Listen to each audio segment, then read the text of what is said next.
What's up guys, Aldar here with my Barbarian build. It's both viable for casual play and hardcore. It does a lot of damage, it's very tanky, and going through the campaign for the first time, at some point I just started deleting bosses in a matter of seconds if they didn't get like an invulnerability phase or something like that. And my only advice is here, play the class and the build that you enjoy, experiment with it, don't let other creators or me tell you what to play exactly, just use this as a guide that you build upon. I did the same, I watched videos before playing the game from people that played it before the release, and then I built on top of it with my own build that I'm really enjoying and that works great. So here I'm gonna go over all the skills, all the mechanics that I use and explain them to you. So we are starting with lunging strike,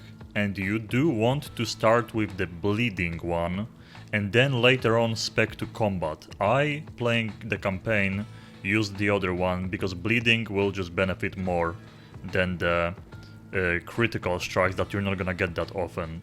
We use the Hammer of Ancients, Furious one. It's a super strong attack. You basically one-shot everything very early on in the game, and later on, at the point that I'm at right now, you one-shot also bosses if they don't have some kind of barrier mechanic where you have to do other things rather than just getting their HP down to 0 in one go. Then, of course, like all barbarians, we use 3 shouts, but going through the campaign, you definitely want to spec into leap first.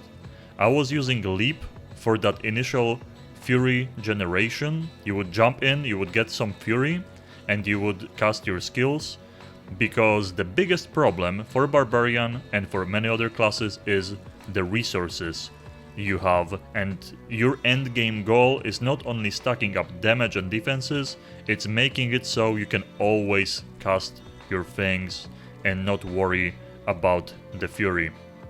So I'm showing you on the screen all the passives I use, all the skills I use.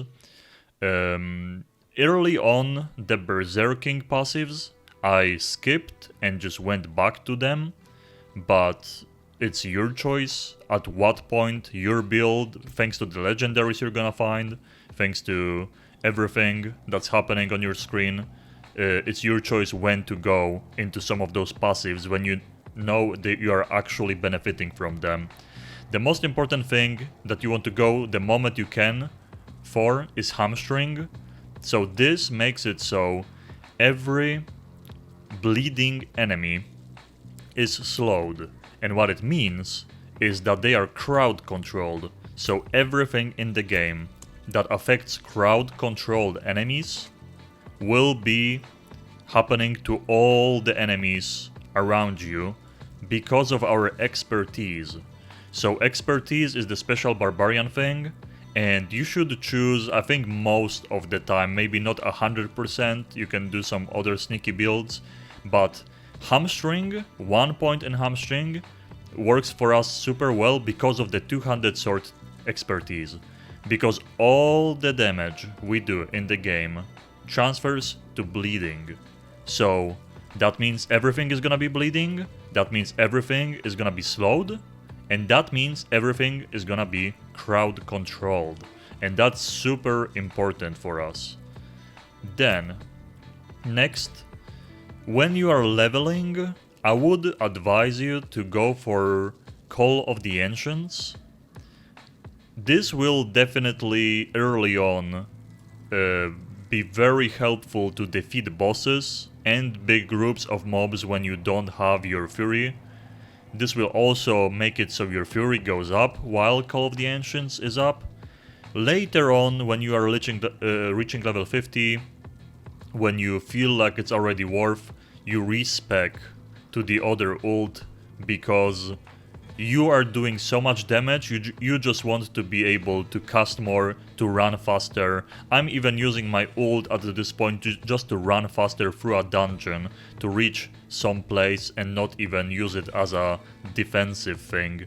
because I'm just gonna be casting my hammer without it when the shouts are up. So Unbridled Rage is definitely something you should go for.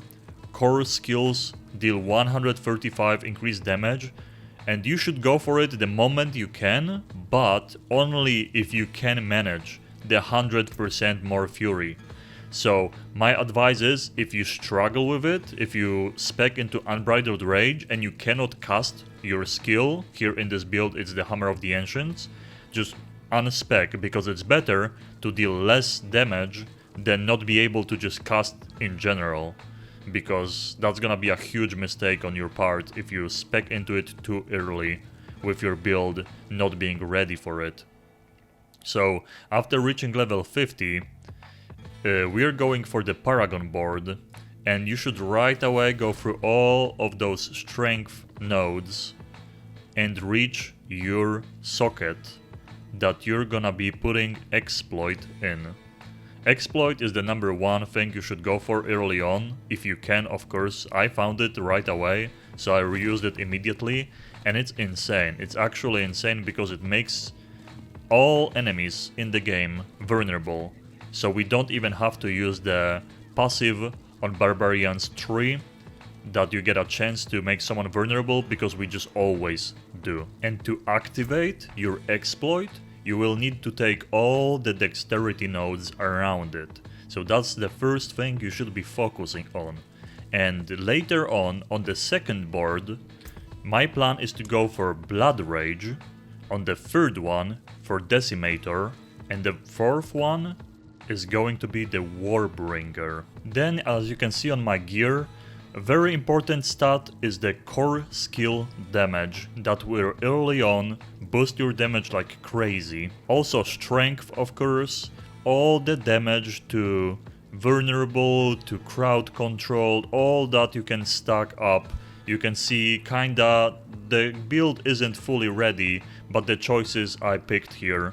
Legendary powers, usually you should be always using the same for all the different builds. I don't have all of them ready here yet, but my biggest advice here is to get the 2 rings imprinted with the Restore primary resource on your crowd control enemies. That's one, and the other one is your shout skills generate fury per second while activated.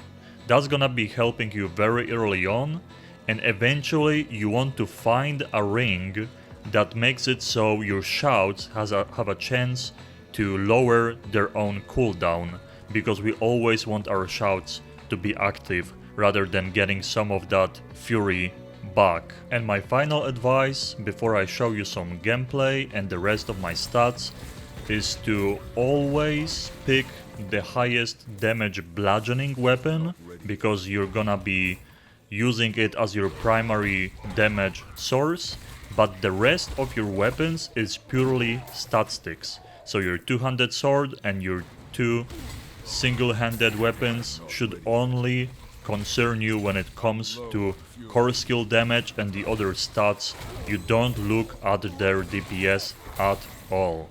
And finally, if you enjoyed this build and you want more content from Diablo 4, also planning on playing hardcore later on with other characters, follow my Twitch, it's twitch.tv/Aldar22, and like the video and subscribe on YouTube.